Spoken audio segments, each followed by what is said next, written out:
दोस्तों आज हम बात करेंगे वृश्चिक लगन या फिर स्कॉर्पियो असेंडेंट के लोगों के बारे में।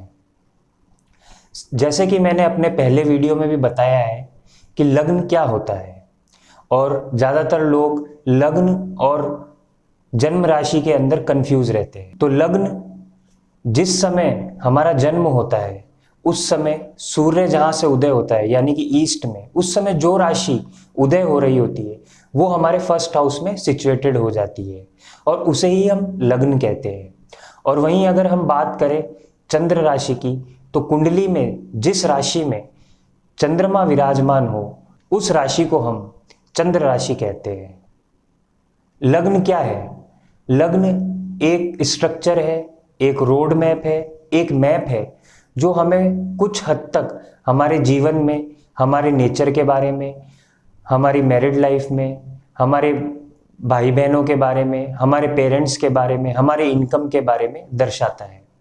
ये एक एग्जैक्ट प्रेडिक्शन नहीं है। इसके लिए हमें प्लैनेट्स की पोजीशन, नक्षत्र, दशा, अंतरदशा, दूसरे चार्ट जैसे D9, D10, इन सबको कंसीडर करना पड़ता है, तभी जाकर हम एक प्रिडिक्शन, एग्जैक्ट प्रिडिक्शन कर पाएंगे।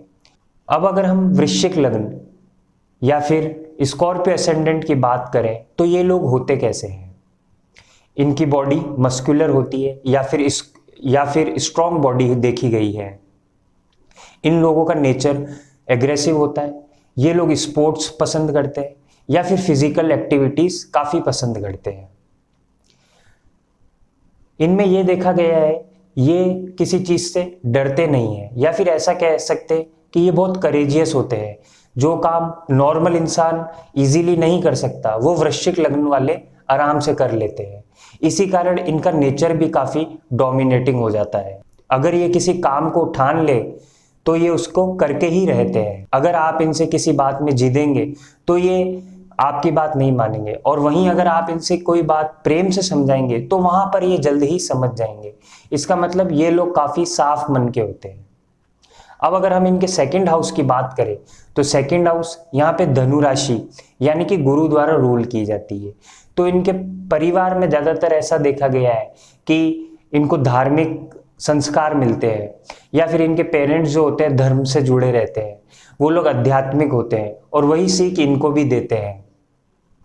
इनकी संपत्ति की बात करें तो इनको संपत्ति भी आराम से मिल जाती है, पर यह डिपेंड करता है गुरु की पोजीशन क्या है। अब अगर इनके थर्ड हाउस की बात करें तो थर्ड हाउस बताता है हमें कम्युनिकेशन को, भाई बहनों को, और यहाँ पे शनि द्वारा थर्ड हाउस को रूल किया जाता है। तो यहाँ पर ऐसा देखा गया है कि इन लोगों का कम्युनिकेशन जो है वो एकदम क्लियर होता है। कहने का मतलब है ये लोग जो कहना चाहते हैं वो एकदम मुंह पर कह देते हैं, चाहे आगे वाले व्यक्ति को अच्छा लगे या ना लगे। अब ये कभी कभार तो इनके लिए फायदा दे जाती है और कभी कभार यही चीज इनको नुकसान भी दे जाती है। इसीलिए इनका कम्युनिकेशन इनके या फिर इनका रिलेशन इनके भाई बहनों से एक लिमिटेड रहता है या फिर एक फॉर्मल रहता है। ये ऐसा नहीं है कि ये बहुत ज्यादा उनके साथ घुल मिल जाएंगे, या ऐसा नहीं कि उनसे ये झगड़ा करने लग जाएंगे। तो इनका एक लिमिटेड, एक लेवल पे इनके भाई बहनों से रिलेशन रहता है। अब इनके फोर्थ हाउस की बात करें तो यहाँ पे भी फोर्थ हाउस डिनोट किया जाता है शनि द्वारा, क्योंकि यहाँ पर आती है राशि कुंभ। तो यहाँ पे ऐसा देखा गया है कि इनको इनके घर के अंदर ये डिसिप्लिन देखना पसंद करते हैं। इनको एक स्ट्रक्चर में रहना पसंद रहता है। ये ऐसा नहीं कि आज हम 10 बजे उठ जाएं तो कल सुबह 6 बजे उठ जाए। ये लोग एक स्ट्रक्चर में जीवन जीना पसंद करते हैं।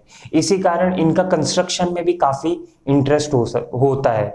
अब ऐसा भी देखा गया है कि ये लोग कंस्ट्रक्शन बिजनेस या रियल एस्टेट के बिजनेस में काम करते हुए देखे जा सकते हैं। इनके फिफ्थ हाउस की बात करें तो ये एक बहुत अच्छी इनकी प्लेसमेंट है। यहाँ पे इनको ये एजुकेशन में बहुत सहायता करती है, क्योंकि फिफ्थ हाउस यहाँ पे रूल किया जाता है गुरु द्वारा, और इसी कारण यहाँ पे इनको PhD, MBA या फिर बड़ी जो भी मास्टर्स डिग्री होती है वो इनको करते हुए देखा है। यानी कि इनके एजुकेशन में किसी प्रकार की प्रॉब्लम नहीं आती है। इनके बच्चों की बात करें तो इनके बच्चे इनके लिए एक आइडल भी हो सकते हैं, क्योंकि यहाँ पे वो इनको बताते हैं, या फिर वो जब जीवन की एक उम्र में इनको पता लगता है इनके बच्चे वो बहुत काफी संस्कारी है और वो इनसे भी ज्यादा अच्छे गुण उनके बच्चों में पाए जा सकते हैं, क्योंकि यहाँ पे 5th हाउस गुरु द्वारा रूल किया जाता है और वो गुरु के सारे लक्षण इनके बच्चों में भी दिखते हैं। और अब इनके 6th हाउस की बात करें तो 6th हाउस डिनोट करता है मेष, यानी कि मंगल। तो लग्नेश ही यहाँ पर 6th हाउस के रूलर बन जाते हैं।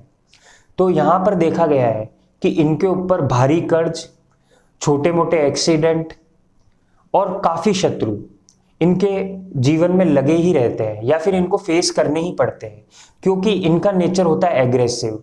इनको शत्रु बनाने में टाइम नहीं लगता। अगर इनको किसी आगे वाले व्यक्ति को कुछ कहना भी नहीं है, या फिर ऐसा कह सकते हैं ये दुश्मनी भी कभी कभार बेफालतू ले लेते हैं। अब अगर यहाँ पे मंगल की पोजीशन बहुत अच्छी है तो इनको बहुत अच्छा फाइनेंसर भी बना सकती है, या फिर ऐसा कह सकते हैं कि सर्जन बना सकती है, या ऐसा बिजनेसमैन जो सर्जिकल पार्ट्स का बिजनेस करते हो। अब यहाँ पे मंगल की पोजीशन को कंसीडर करना बहुत आवश्यक हो जाता है। अब इनके 7th हाउस की अगर हम बात करें तो यहाँ पे 7th हाउस रूल किया जाता है शुक्र द्वारा, और यहाँ पर ऐसा देखा गया इनकी वाइफ काफी सुंदर होती है या फिर इनका हस्बैंड काफी हैंडसम होते हैं, क्योंकि यहाँ पे ये डिनोट करता है शुक्र को। और इनके वाइफ या हस्बैंड का लग्जरी की तरफ बहुत झुकाव रहता है। ऐसा भी देखा गया है इनका अपनी वाइफ या हस्बैंड की तरफ एक असीम प्रेम होता है, या फिर ऐसा कह सकते हैं बहुत पॉजेसिव होते हैं, इनसे उनका दुख नहीं देखा जा सकता। लेकिन अगर ये भी देखा गया है अगर ये अपने वाइफ या हस्बैंड को अगर इनको गुस्सा है तो ये कुछ भी बोल सकते हैं उनको, या कुछ भी बोल देते हैं, उससे कई जगह इनके पार्टनर को आघात भी पहुंचता है। पर ये कुछ टाइम के लिए इनका गुस्सा होता है, फिर ये वापस से उनसे सही हो जाते हैं या फिर उनसे वापस से जुड़ जाते हैं। यहां पर शुक्र की पोजीशन को कंसीडर करना आवश्यक हो जाता है। हो सकता है इसके विपरीत परिणाम भी हमको देखने को मिले। अब इनके हम 8th हाउस की बात करें तो 8th हाउस डिनोट करता है लॉन्गेटिविटी को या फिर उम्र को, ससुराल को। अब यहाँ पे ये देखा गया है कि इनके जो व्यवहार इनके ससुराल से होते हैं वो काफी कह सकते हैं कैलकुलेटिव हो सकते हैं, या फिर ऐसा कह सकते हैं कि इनके ससुराल से रिलेशन किसी बिजनेस को लेकर भी हो सकते हैं, एक दूसरे के बीच में बिजनेस, या फिर ऐसा भी देखा गया है कि कोई पैसों का लेन देन ससुराल से इनका लगा रहता हो, या इन्हें ससुराल से पैसों की आर्थिक मदद मिलती रहती हो। यहाँ पर वृश्चिक लग्न वालों को बहुत अच्छा एस्ट्रोलॉजर भी देखा गया है, क्योंकि बुध यहाँ पर 8th हाउस को रूल कर रहा है, और बुध यहाँ पे कैलकुलेशंस और हायर बिलीव्स को डिनोट करता है, इसलिए इनको एक बहुत अच्छा एस्ट्रोलॉजर्स भी बना देता है। पर यहाँ पे बुध को कंसीडर करना बहुत जरूरी है। 9th हाउस की बात करें तो वो दर्शाता है इनके भाग्य को। अब यहाँ पे इनका देखा गया है कभी तो इनका भाग्य इनको बहुत ज्यादा सपोर्ट कर रहा है, और कभी कभार ऐसा होता है कि भाग्य जहां पर इनका साथ देना होता है वहां इनको बिल्कुल भी नहीं देता है। इसकी वजह है चंद्रमा की, क्योंकि चंद्रमा का नेचर है फ्लक्चुएशन, ऊपर नीचे, और यही चीज इनके आध्यात्मिकता में भी दिखती है।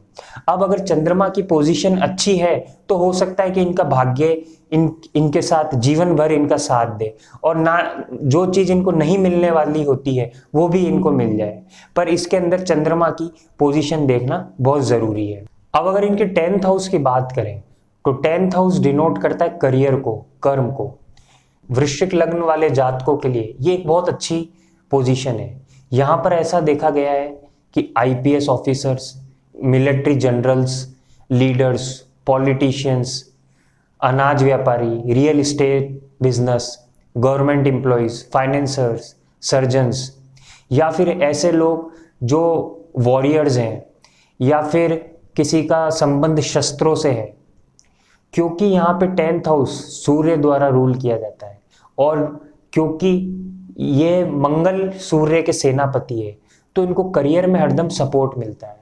यहाँ पे इनको प्रॉपर्टी से भी बहुत सहयोग मिलता है। ये लोग ऐसे होते हैं जिनके पास एकर्स के अंदर बड़ी बड़ी बिल्डिंग्स होती है, बड़े बड़े खेत होते हैं। यहाँ पे सूर्य की पोजीशन देखना आवश्यक है। हालांकि अगर सूर्य की पोजीशन कुछ खराब भी हो तो भी इन्हें सूर्य से सहयोग मिलता रहता है।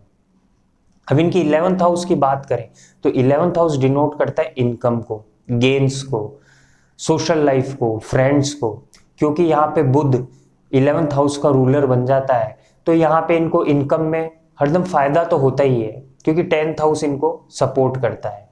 और यहाँ पे ऐसा भी देखा गया है, ये पैसे को समझते हैं, इनको कैसे पैसे को बचाना है और कैसे खर्च करना है। अब अगर इनकी सोशल लाइफ की बात करें तो सोशली स्ट्रांग होते हैं। इन लोगों को इसलिए बुलाते हैं जिससे ये किसी मैटर को सॉल्व कर सके। अगर कोई सोशली कोई किसी के बीच में कॉन्फ्लिक्ट हो गया है तो ये उसको अच्छी तरीके से सॉल्व कर देते हैं।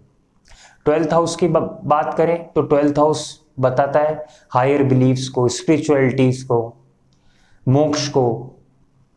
तो यहां पर ऐसा देखा गया है कि लाइफ के किसी ना किसी उम्र में ये स्पिरिचुअलिटी से जुड़ जाते हैं, और अगर ये अपने मंगल को कंट्रोल करके रखे, यानी ट्यूसडे का फास्ट करे या फिर हनुमान दर्शन करे, अगर इन चीज़ों को ये फॉलो करते हैं तो ये स्पिरिचुअलिटी से बहुत अच्छी तरीके से जुड़ जाते हैं और फिर ये लोगों को भी मार्गदर्शन दे सकते हैं। तो दोस्तों, ये था मेरा एक व्यू पॉइंट वृश्चिक लग्न वाले जातकों के बारे में। पर ये एक संपूर्ण जीवन फल नहीं है, इसके लिए हमें प्लैनेट्स की प्लेसमेंट, पोजीशन, नक्षत्र, दशा, अंतरदशा, इन सबको कंसीडर करना जरूरी है। दोस्तों, अगर आपको मेरा वीडियो पसंद आया तो प्लीज लाइक करें, शेयर करें और सब्सक्राइब करें।